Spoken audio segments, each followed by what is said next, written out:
Hello viewers, welcome to student mate. आज हम discuss करेंगे जावा का एक बहुत इंटरेस्टिंग कॉन्सेप्ट के बारे में, वो है wrapper class. And at the same time we will discuss about autoboxing unboxing. तो शुरू करने से पहले हम एक पॉपुलर इंटरव्यू क्वेश्चन के ऊपर पहले थोड़ा सा डिस्कस कर लेते हैं कि वो वाला ये क्वेश्चन है कि what is the purpose of a wrapper class. Generally ये बहुत पॉपुलर एंड कॉमन क्वेश्चन है, जैसे कि इंटरव्यू में आपको आ सकता है। और लेकिन ये क्वेश्चन का आंसर देने के लिए आपको पहले रैपर क्लास है क्या, उसका क्या ऑब्जेक्टिव है, उसका पर्पस क्या है यूज़ का, ये सब में क्लियर कंसेप्ट होना चाहिए। तो अभी हम शुरू करते हैं। देखिए, रैपर क्लास ऐसे तो उसका डेफिनेशन बहुत डिफरेंट वे में आप यूज़ कर सकते हो, लेकिन यहाँ पर एक सिंपल सा डेफिनेशन है कि ये एक ऐसा मैकेनिज्म है जो कि प्रिमिटिव डाटा को ऑब्जेक्ट में कन्वर्ट कर देता है और ऑब्जेक्ट को प्रिमिटिव में कन्वर्ट कर देता है। इसका मतलब ये एक बहुत पावरफुल मैकेनिज्म है टाइप कास्टिंग का। तो अब हम शुरू करते हैं कि उसका ऑब्जेक्टिव क्या है। तो यहाँ पर है first objective, change the value in method. देखिए, आप अगर कोई प्रोग्राम कर रहे हो, मतलब program consist of number of classes, classes consist of number of methods, तो ये जरूरी होता है कि आप एक मेथड से दूसरे मेथड को कोई वैल्यू पास करो, ठीक है। लेकिन अगर आप कॉलवे वैल्यू यूज़ कर रहे हो तो उसमें क्या होता है, द ओरिजिनल लोकेशन चेंज नहीं होता है, ओरिजिनल वैल्यू चेंज नहीं होता है। लेकिन आप अगर उसी जगह पर आप ऑब्जेक्ट पास कर रहे हो तो ओरिजिनल लोकेशन चेंज हो जाएगा। And at that time if you are using any primitive data type, then you need to convert the primitive data type into object, and उसी टाइम रैपर क्लास काम आता है। फिर नेक्स्ट ऑब्जेक्टिव उसका देखते हैं, सीरियलाइजेशन। देखिए, सपोज आप बहुत सारे क्लास यूज़ किए हो तो ऑब्वियसली आपका प्रोग्राम में बहुत सारे ऑब्जेक्ट होगा, ठीक है। और मान लीजिए वो नंबर ऑफ ऑब्जेक्ट्स एक सिंक्रोनाइज फैशन में, एक सीरियलाइज वे में काम करना जरूरी है। एट दैट टाइम अगर आप नंबर ऑफ डाटा को सीरियलाइजेशन में डालना चाहते हो तो वो डाटा नॉन प्रिमिटिव ही होना चाहिए, ऑब्जेक्ट ही होना चाहिए, क्योंकि प्रिमिटिव के ऊपर आप वो काम नहीं कर सकते। तो उसी टाइम फिर रैपर क्लास का काम आएगा। फिर नेक्स्ट है सिंक्रोनाइजेशन, जैसे कि मल्टी थ्रेडिंग है। ये मल्टी थ्रेडिंग एक बहुत पावरफुल कंसेप्ट है जावा का, इसके बारे में हम पढ़ेंगे। लेकिन अभी के लिए हम ये बोल सकते हैं कि मल्टीपल टास्क कर सकता है ये मल्टी थ्रेडिंग। तो अगर मल्टी थ्रेडिंग का कंसेप्ट आप यूज़ करना चाहते हो कोई प्रोग्राम में, तो आपका डाटा टाइप क्लास ही होना चाहिए, उसका ऑब्जेक्ट ही होना चाहिए। तो फिर अगर आप कोई प्रिमिटिव डाटा लिए हो तो उसके ऊपर सिंक्रोनाइजेशन नहीं हो सकता, उसके ऊपर मल्टी थ्रेडिंग नहीं हो सकता। तो you need to convert the primitive data type into object, and ये काम रैपर ही करता है। फिर नेक्स्ट होता है फ्रेमवर्क, ठीक है। जावा बहुत सारे फ्रेमवर्क है जावा में। फ्रेमवर्क क्या है ये भी हम बाद में पढ़ेंगे, लेकिन अभी के लिए जैसे कि सपोज आप मान लीजिए आप एक बहुत कॉम्प्लेक्स प्रोग्राम, एक लार्ज साइज प्रोग्राम डेवलप कर रहे हो, तो उसी में आप बहुत सारा फीचर भी यूज़ करोगे और वो फीचर सिर्फ ऑब्जेक्ट के ऊपर ही काम करता है। तो उसके लिए आप अगर कोई प्रिमिटिव यूज़ किए हो तो उसके ऊपर वो ना काम नहीं करेगा, and you need to convert the primitive into wrapper class. तो इसके लिए आपको रैपर की ज़रूरत पड़ेगा। फिर यहाँ पर मैं मेंशन की हूँ कि प्रिमिटिव टाइप का रैपर क्लास है क्या, करेस्पॉन्डिंग रैपर क्लास क्या है। देखिए, ये ना बहुत इजी है, आपको कोई मतलब ज़्यादा लेबर नहीं करना पड़ेगा इसको याद करने के लिए, क्योंकि जैसे प्रिमिटिव टाइप जो है वही रैपर क्लास है। बस इतना डिफरेंस है कि फर्स्ट लेटर कैपिटल है, बस इतना आपको याद रखना पड़ेगा।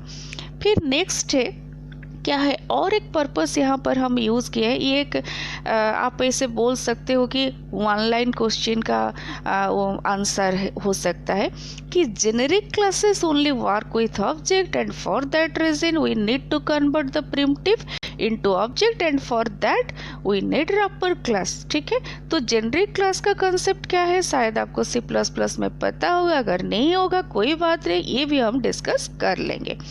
देन नेक्स्ट इज दैट कि अभी हम प्रोग्राम पर आते हैं। तो देखिए यहाँ पर जैसे मेंशन हुआ है, to convert a primitive value to a corresponding wrapper class.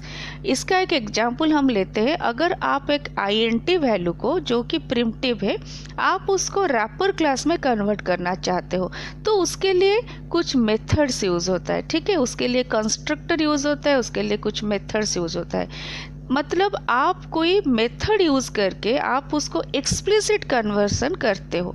लेकिन रैपर क्लास का एक बहुत पावरफुल फीचर है ऑटोबॉक्सिंग इनबॉक्सिंग, ऑनबॉक्सिंग, जो कि ऑटोमेटिकली कन्वर्सन करते हैं। उसके बारे में हम पढ़ेंगे अभी। देखिए, जैसे आईएनटी को इंटीजर में हम कन्वर्ट कर सकते हैं, उसी तरह सारा बुलियन को बुलियन में, बाइट को बाइट में उसी तरह कन्वर्ट कर सकते हैं। लेकिन ये है कि कन्वर्सन के लिए बहुत सारे कंस्ट्रक्टर का, बहुत सारे आपको डिफरेंट मेथड्स को याद रखना पड़ेगा। लेकिन अभी हम क्या करेंगे, ऑटोबॉक्सिंग एंड ऑनबॉक्सिंग के थ्रू वो एक्सप्लेन करेंगे कि कैसे वो ऑटोमेटिकली करता है।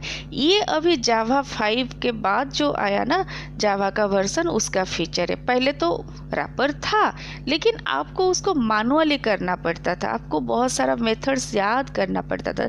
लेकिन अभी उसका ज़रूरत नहीं है। देख सकते हो आप कि ऑटोबॉक्सिंग है क्या, उसका डेफिनेशन है। अगर कोई प्रिमिटिव को आप चेंज कर रहे हो करस्पॉन्डिंग रैपर ऑब्जेक्ट में, तो फिर ऑटोबॉक्सिंग है। उसका ऑपोजिट, मतलब कोई अगर रैपर ऑब्जेक्ट को आप अनरैप्ड कर रहे हो इनटू ए प्रिमिटिव, तो it is called as unboxing. उसका अभी एक क्या करेंगे, एग्जाम्पल लेंगे। देखिए आपको यहाँ पर एग्जाम्पल मिल रहा है। एग्जाम्पल है कि हम एक इंटीजर वैल्यू लिए हैं, इंटीजर a इक्वल टू 185 जो कि प्रिमिटिव है। ठीक है, तो उसके बाद integer i is in capital letter equal to a। देखिए यहाँ पर i is an wrapper class object. ठीक है, a is an primitive data, लेकिन जैसे कि आप यहाँ पर लिखे वो ऑटोमेटिकली कन्वर्ट हो जाता है, और ये है ऑटोबॉक्सिंग। तो फिर हाँ, और एक बात है कि उसका वैल्यू को अगर हमको डिस्प्ले करना है, यूज़ करना है, तो फिर इसका है i.int वैल्यू। int वैल्यू क्या है, वो एसोसिएटेड वैल्यू को निकालता है। मतलब अगर ये वाला का आउटपुट हम बोलेंगे ना, तो आउटपुट आएगा 185। अभी हम अनबॉक्सिंग के ऊपर पढ़ेंगे। ये जस्ट ऑपोजिट है ऑटोबॉक्सिंग का। अनबॉक्सिंग में क्या होता है, आप एक इंटीजर को, ठीक है, इंटीजर वैल्यू को, मतलब जो कि रैपर ऑब्जेक्ट है, उसको आप नॉर्मल, ओ माय गॉड, हाँ ठीक है।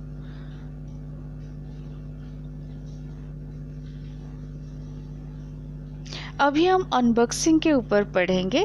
तो unboxing is just the opposite of autoboxing. उसमें क्या होता है, आप एक इंटीजर जो कि रैपर ऑब्जेक्ट है, उसको आप एक नॉर्मल प्रिमिटिव डाटा टाइप में डाल सकते हो, वो ऑटोमेटिकली कन्वर्ट हो जाएगा। ठीक है, यहाँ पर आप देख सकते हो, यहाँ पर हम एक इंटीजर a लिए हैं जो कि रैपर ऑब्जेक्ट है, और उसका वैल्यू 15 है, उसमें हम 15 वैल्यू डाले हैं। ठीक है, तो int i है जो कि प्रिमिटिव है, i में i इक्वल टू a, तो a का वैल्यू चला गया i को, एंड जब हम इसको डिस्प्ले किए आउटपुट आएगा 15।